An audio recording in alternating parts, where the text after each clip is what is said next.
Από το 1400 μέχρι και σήμερα, οι οικογένειες που κάνουν κουμάντο στην Ιαπωνία είναι οι πλούσιοι πρώην φεουδάρχες και οι γιαγκούζα, οι πρώην σαμουράι.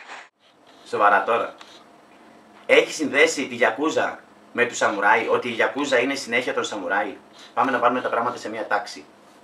Ιστορικά, η σχέση μεταξύ των σαμουράι και της γιακούζα δεν έχει καμία υπόσταση. Είναι δύο πολύ διαφορετικές ομάδες κοινωνικές και έχουν πολύ διαφορετική βάση. Εκτός από αυτό, ανήκουν και σε πολύ διαφορετικές εποχές της ιαπωνικής ιστορίας. Οι σαμουράι ήταν η πολεμική τάξη της Ιαπωνίας. Ενεργοί κυρίως από τον 12ο αιώνα ως τα μέσα του 19ου αιώνα κατά την περίοδο Έντο.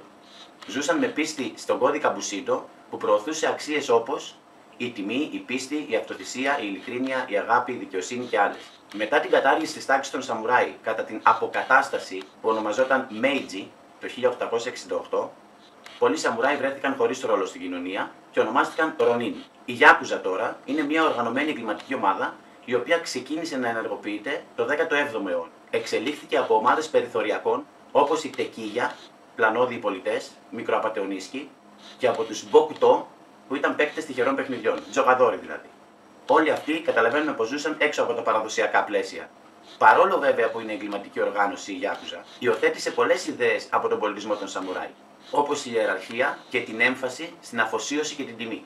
Η πολιτισμική σύνδεσή τους είναι ότι η Γιάκουζα συχνά επικαλείται μια εικόνα προστάτη των αδυνάμων, όπως και οι σαμουράι στις φεουδαρχικές εποχές. Αν και αυτή η εικόνα συχνά δεν αντικατοπτρίζει την αληθινή εικόνα, αλλά λειτουργεί ως μέρος της αφήγησης της οργάνωσης. Οι βασικές διαφορές είναι ότι οι σαμουράι ζούσαν σε μια νόμιμη και τιμημένη τάξη, ενώ η Γιάκουζα είναι εγκληματική οργάνωση.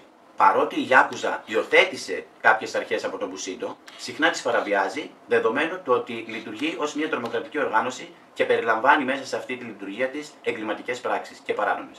Συμπέρασμα: οι σαμουράι και η Γιάκουζα συνδέονται μόνο μέσα από πολιτιστικές και ιστορικές επιρροές και κυρίως ιδιαίτερα όσο αφορά τη δομή και την έμφαση στην πίστη και την αφοσίωση.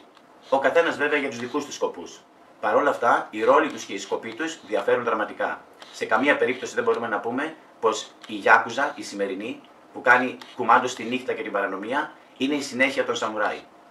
Έπρεπε να διορθώσω αυτό το ιστορικό λάθος που άκουσα, γιατί πιστεύω πως αν υπήρχε σαμουράι του τότε σήμερα, θα το ερχόταν πολύ βαρύ. Ευχαριστώ πολύ. Κάνε ένα like και μια κοινοποίηση αν θες να έχουμε και άλλα τέτοια βίντεο. Είμαι ο Γεσεξίδης Αγισίλαος και μου αρέσει να μιλάω για τις πολεμικές τέχνες.